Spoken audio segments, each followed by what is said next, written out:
The observation deck of the Celestial Harmony hummed with the soft bioluminescence of its Zenthari crew. Captain Velnara's chromatic skin pulsed in rhythmic patterns of contentment as she surveyed the lush wilderness of Karvak 7 below. The planet was a jewel in the Andromeda sector, renowned for its pristine ecosystems and carefully preserved wildlife. "The human specimen appears to be enjoying his recreational leave," commented Science Officer Thren, his optical stalk swiveling toward the holographic display. On screen, Marcus Webb, the sole human aboard their research vessel, hiked through the emerald forests with an ease that seemed almost reckless to the Zenthari observers. Velnara's skin flickered with amusement. Humans were still a curiosity in the Galactic Council, a species that had joined the community only 2 cycles ago. They were peculiar creatures, soft-bodied, lacking natural armor or weapons, yet they had somehow clawed their way from a death world to the stars.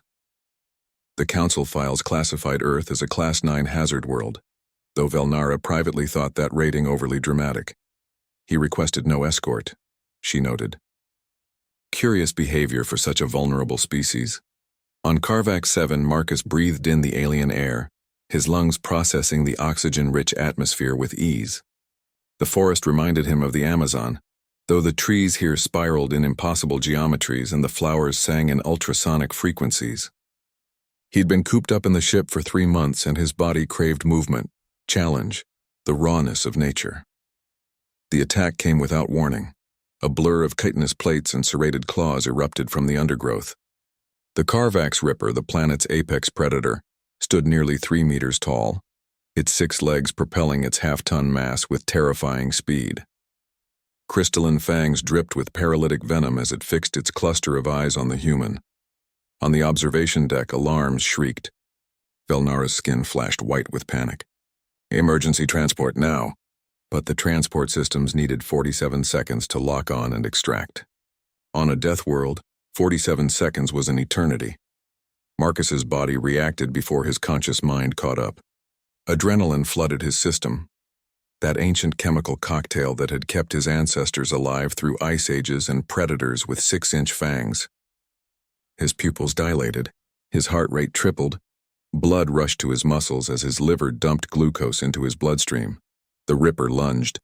Claws extended to disembowel. Marcus sidestepped with a speed that shouldn't have been possible for his frame, his earth-forged reflexes reading the predator's body language in milliseconds. As the creature passed, he grabbed one of its rear legs with both hands.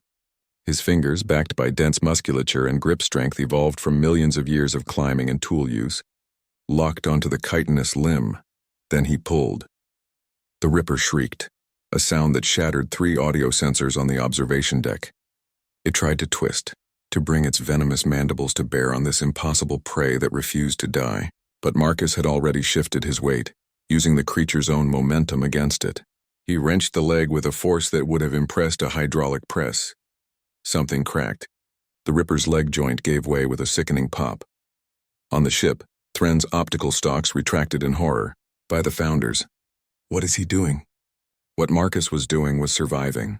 The injured Ripper thrashed, its tail whipping around to impale him. He ducked under the strike and drove his fist into the gap where the creature's leg had been. Human hands, those remarkable tools of evolution, capable of both delicate surgery and brutal violence, found soft tissue beneath the armor. The Ripper tried to flee. Marcus didn't let it. He jumped onto its back, his legs wrapping around its thorax in a move that would have been suicidal for any other council species. His arms locked around what passed for the creature's neck. Humans, unlike most intelligent species, had retained their capacity for violence. They had domesticated it, channeled it, but never lost it. Marcus squeezed. The Ripper bucked and rolled, smashing him against trees, scraping him across rocks. His shirt tore. Blood streaked his skin from a dozen cuts. His ribs screamed in protest. But his arms kept squeezing. Human arms with their remarkable endurance. Their slow twitch muscle fibers designed for marathon hunts across the African savanna. 90 seconds after the attack began, the Ripper stopped moving. Marcus released his grip and rolled off the corpse, his chest heaving. His hands were shaking. Not from fear, but from the adrenaline come-down. He looked at his torn hands, at the alien blood mixed with his own, and let out a long breath. "Jesus Christ," he muttered, then laughed. That peculiar human response to surviving the unsurvivable. The transport beam caught him then, dissolving him into particles and reassembling him on the observation deck. He materialized surrounded by Zenthari whose skin had gone completely pale, a biological response to existential terror. Velnara stared at him, her voice barely a whisper. You killed a Carvax Ripper. With your hands. Your bare hands. Marcus looked down at his injuries, already assessing which would need medical attention. It attacked me. I didn't have much choice. No species survives a Ripper encounter, Thren said, his stalks trembling. They're categorized as extinction-level predators. We've lost entire survey teams to them. Oh. Marcus processed this. The file said Carvax 7 was safe for recreation.